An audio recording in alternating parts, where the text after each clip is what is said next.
नमस्कार दोस्तों, मैं शक्ति सिंह एक बार फिर आपके सामने जीएस की क्लास लेकर उपस्थित हूं। और जैसे कि हम चैप्टर नंबर 4 पढ़ रहे थे प्रायद्वीपीय भारत के पठार, तो उसमें हमने एक ओवरव्यू लिया था और पठारों की स्थिति तथा पहाड़ों की स्थिति जो प्रायद्वीपीय वाले पार्ट में पढ़ते हैं को हमने जाना था। आज हम एक एक पठार अथवा पर्वत जो भारत के प्रायद्वीपीय भाग में पढ़ते हैं पढ़ना प्रारंभ करते हैं। ठीक है, उसी क्रम में सबसे पहले हम पढ़ेंगे अरावली पर्वत श्रेणी को। ये आपके सामने जो डायग्राम है ये वाला, ठीक है, 3 श्रेणियों में विभक्त है। ये अरावली पर्वत श्रेणी है।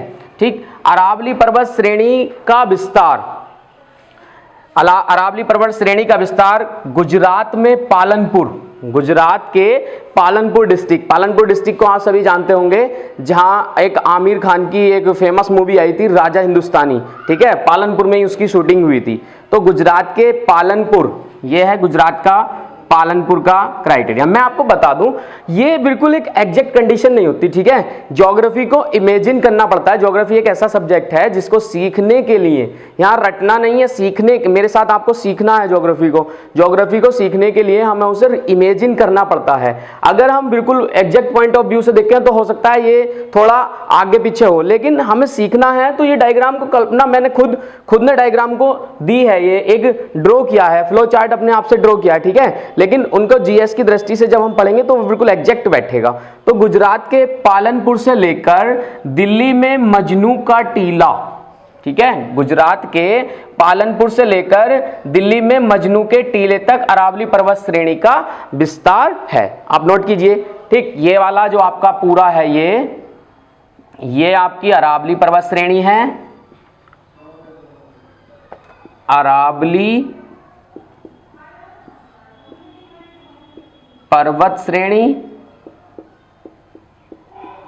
ठीक, जिसका विस्तार दक्षिण से उत्तर की ओर किस प्रकार है, गुजरात के पालनपुर से लेकर दिल्ली में मजनू का टीला एक जगह है। ठीक है, तो दिल्ली में मजनू के टीले तक किसका विस्तार है, अरावली पर्वत श्रेणी का विस्तार है। अगर संरचना की दृष्टि से अगर हम देखें या बात करें तो अरावली पर्वत श्रेणी सबसे प्राचीन पर्वत श्रेणी है और वर्तमान में ये एक बलित पर्वत का उदाहरण है, या यूं कह सकते हैं कि सबसे प्राचीन बलित पर्वत का उदाहरण करें तो विश्व में अगर सबसे प्राचीन पर्वत श्रेणी है तो अरावली है, और सबसे प्राचीन बलित पर्वत का उदाहरण भी कौन है, अरावली पर्वत श्रेणी है।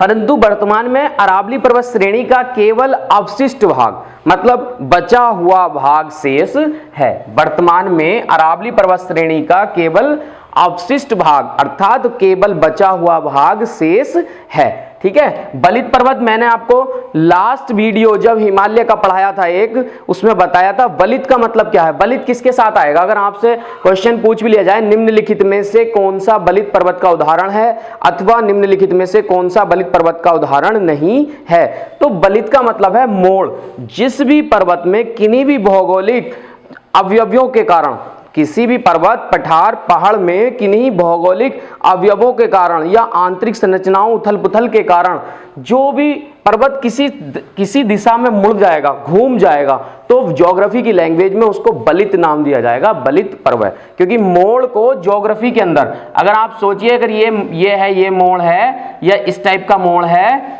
तो ज्योग्राफी के अंदर इसको बलित का उदाहरण दिया जाता है। ठीक है, बलित मोड़ को ज्योग्राफी के, देखो ज्योग्राफी के अंदर कुछ वर्ड्स के अलग अलग सिंबल हैं। जैसे नदी का निकलना, तो उसको हम निकलना नहीं उद्गम बोलेंगे। नदी का गिरना, तो उसे नदी का गिरना नहीं उसका मुहाना बोलेंगे। तो चूंकि ज्योग्राफी पढ़ रहे हैं तो ज्योग्राफी की थोड़ी लैंग्वेज भी अलग है, तो हम जब ज्योग्राफी पढ़ रहे हैं तो ज्योग्राफी की लैंग्वेज को यूज करेंगे, जो लगातार यूज करने के बाद धीरे धीरे हमारे रिदम में आ जाएगा और फिर हमें बहुत अच्छा फील होने लगेगा, क्योंकि हम यहाँ ज्योग्राफी सीख रहे हैं डेस्क्रिप्टिव मेथड से। तो हमने अरावली के बारे में बात कर रहे थे कि संरचना की दृष्टि से अरावली पर्वत एक बलित पर्वत का उदाहरण है और सबसे प्राचीन पर्वत श्रेणी है। अरावली एक विश्व की सबसे प्राचीन पर्वत श्रेणियों में से एक है और अरावली पर्वत का वर्तमान में अवशिष्ट भाग ही बचा हुआ है, या वर्तमान में हम अरावली पर्वत को अवशिष्ट पर्वतों में से जानते हैं। ठीक है, तो अरावली पर्वत का जो विस्तार है वो विस्तार, अरावली पर्वत का विस्तार राज्यों की दृष्टि से हमने पढ़ा, शुरुआत कहां से हुई है? गुजरात के पालनपुर जिले से हुई है। तो नंबर 1 गुजरात जो विस्तार है वो कहां से कहां तक है? गुजरात। ये जो विस्तार है हम पश्चिम से उत्तर की ओर पढ़ रहे हैं। नंबर 1 गुजरात राज्य में। नंबर 2 गुजरात से ऊपर चलेंगे तो राजस्थान,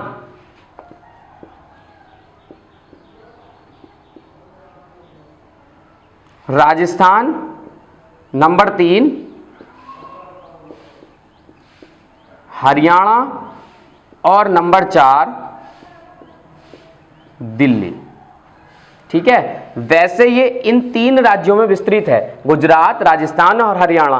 केवल दिल्ली के मजनू के टीले के साथ ये अपनी अंतिम सीमा को प्रारूप प्रदान करता है। ठीक है, तो कुल मिलाकर 3 राज्यों में विस्तृत है, लेकिन दिल्ली को केवल आंतरिक रूप से सीमा प्रदान करता है, जिसमें अरावली पर्वतों का लगभग 70% भाग या अधिकांश भाग केवल और मात्र राजस्थान राज्य में ही विस्तृत है। ठीक है, मतलब सबसे ज्यादा जो अरावली पर्वत फैला हुआ है वो किस में है? राजस्थान में है, उसके बाद गुजरात में है। ठीक है, हरियाणा में बहुत कम सीमा है, जबकि दिल्ली की तो दिल्ली के साथ केवल आंतरिक रूप से मजनू के टीले के साथ ये सीमा बनाता है।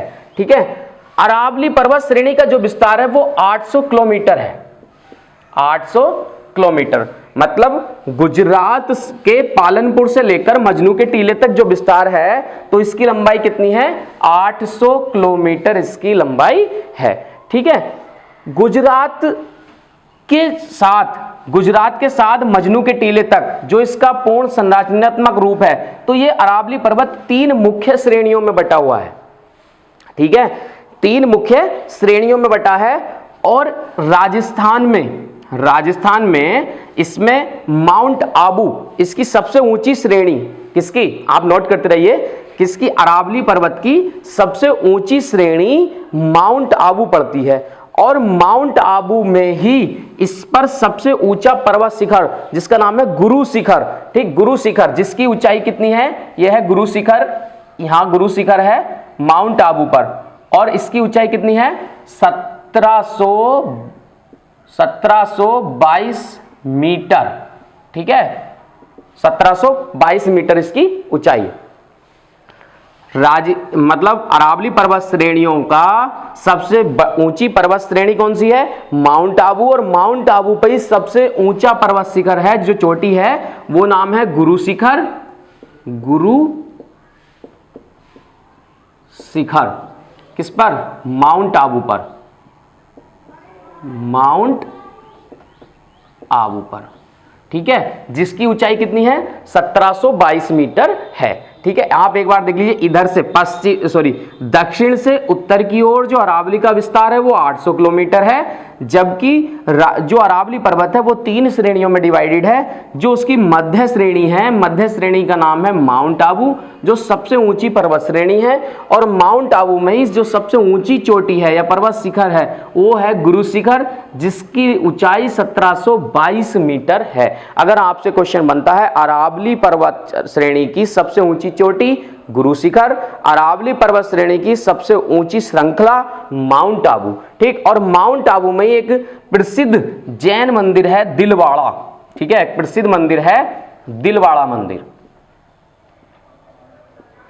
दिलवाड़ा ये भी टॉप 15 मॉन्यूमेंट्स जो स्थल हैं उनमें से एक है। बहुत टाइम पूछा जाता है मॉन्यूमेंट्स के अंदर दिलवाड़ा।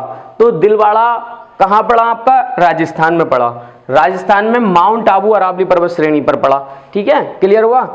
अब ये वाला जो भाग है, इसी भाग से जो राजस्थान में भाग है ये माउंट आबू और प्रथम श्रेणी के मध्य का, तो ये यहां से एक नदी पास आउट होती है राजस्थान से ही, जिस नदी का क्या नाम है? बनास नदी। बनास नदी, ये बनास नदी राजस्थान की एक मुख्य नदियों में से एक है। और इस बनास नदी एक ऐसा एक प्रवाह तंत्र कंप्लीट करती है जो राजस्थान के अंदर कंप्लीट होता है। मतलब राजस्थान के अंदर ही इसका उद्गम भी है और ये अपना मुहाना राजस्थान में ही चंबल नदी में बना लेती है, अर्थात चंबल नदी में गिर जाती है। ठीक है, बनास नदी। और बनास नदी राजस्थान के भीलवाड़ा, जो भीलवाड़ा जिला है, मुख्यतः नाथ है, राजनाथ करके, और भीलवाड़ा मेन है। भीलवाड़ा सबसे मुख्य जो इस नदी का प्रयोग किया जाता है वो भीलवाड़ा जिले में किया जाता है। और सदा नीरा नदी जो वर्ष भर लगभग हरी भरी रहती है, और राजस्थान में ऐसी नदियों का पाया जाना बहुत ही असंभावित प्रकार से है, लेकिन जो ये नदी है बनास नदी उन्हीं में से एक है। ये लगभग सदा नीरा नदी के अंदर काउंट करी जाती है और मुख्यतः या सबसे अधिक भीलवाड़ा जिले के अंदर पास आउट होती है और जाके ये चंबल नदी में अपना मुहाना बनाती है, अर्थात चंबल नदी में गिर जाती है। ठीक है, अब जो ये आपका अरावली पर्वत श्रेणी है, तो अरावली पर्वत श्रेणी को दिशा के हिसाब से दो प्रकार से डिवाइड किया है। जो दक्षिणी है, आपका दक्षिणी भाग है, ठीक है, बनास नदी से दक्षिणी भाग है, और एक जो दिल्ली के पास वाला भाग है। तो बनास नदी से दक्षिणी भाग को दरगाह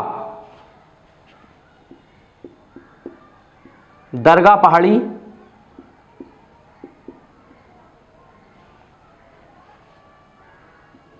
ये दरगाह अथवा जरगा, ये दोनों नाम है। ठीक है, कंफ्यूज होने की जरूरत नहीं है, कहीं आपको जरगा लिखा हुआ मिलेगा और कहीं दरगाह लिखा हुआ मिलेगा, लेकिन दोनों ही नाम है, दरगाह और जरगा पहाड़ियों के नाम से जाना जाता है। मतलब दक्षिणी अरावली पर्वत श्रेणी को जरगा अथवा दरगाह पहाड़ी के नाम से जाना जाता है, जबकि दिल्ली के पास वाले अरावली पर्वत श्रेणी के भाग को, जो दिल्ली के पास पड़ता है, उसे दिल्ली रिज के नाम से जाना जाता है। दिल्ली रिज, ठीक है, मतलब अरावली पर्वत श्रेणी को दो नाम से जाना जाता है। जो उसका दक्षिणी भाग है उसे जरगा पहाड़ी अथवा दरगाह पहाड़ी, लेकिन जो उसका उत्तरी भाग है उसे दिल्ली रिज के नाम से, जो दिल्ली के आसपास वाला क्षेत्र है उसे दिल्ली रिज के नाम से जाना जाता है। ठीक है, तो ये हमारा इस वीडियो के अंतर्गत अरावली पर्वत श्रेणी कंप्लीट हुआ, क्योंकि इस वीडियो में ये मैंने आपको बताया था कि हम एक एक पठार और पर्वत को, जो प्रायद्वीपीय भारत का है, वो बहुत सिंपल है, बस हमें उन्हें एक बार कॉन्सेप्चुअली समझना है, क्लियर करना है, और हम एक एक वीडियो में एक एक पर्वत और पठार को लेंगे और उसे क्लियर करेंगे। ठीक है, बस आपका ये आज जो इस वीडियो थी इसमें आपका अरावली पर्वत श्रेणी था, एक बार मैंने आपको क्लियर कर देता हूं। इसका गुजरात के पालनपुर से लेकर दिल्ली में मजनू के टीले तक विस्तार है, जो 800 किलोमीटर तक फैला हुआ है। ठीक है, और इसका विस्तार गुजरात, राजस्थान, हरियाणा में है, दिल्ली के साथ ही आंतरिक रूप से सीमा बनाता है। ठीक है, इसके लगभग मध्य से बनास नदी निकलती है, जो भीलवाड़ा जिले से पास आउट होकर किसमें जाके गिर जाती है, चंबल नदी में गिर जाती है। ये बनास नदी राजस्थान के अंदर प्रवाह तंत्र बनाती है, अर्थात राजस्थान से ही उद्गम करती है और राजस्थान में ही अपना मुहाना भी बना देती है। इसकी सबसे ऊंची पर्वत श्रेणी माउंट आबू है, और माउंट आबू में सबसे ऊंची पर्वत चोटी गुरु शिखर है, जिसकी ऊंचाई 1722 मीटर है। ठीक है, जो दक्षिण वाला भाग है उसे जरगा पहाड़ी के नाम से, जबकि जो उत्तरी भाग है उसे दिल्ली रिज के नाम से जाना जाता है। ठीक है, आप इसका अध्ययन ठीक से करें, और जो कोई आपको कंफ्यूजन हो कमेंट के जरिए मुझे बताएं। Thank you very much.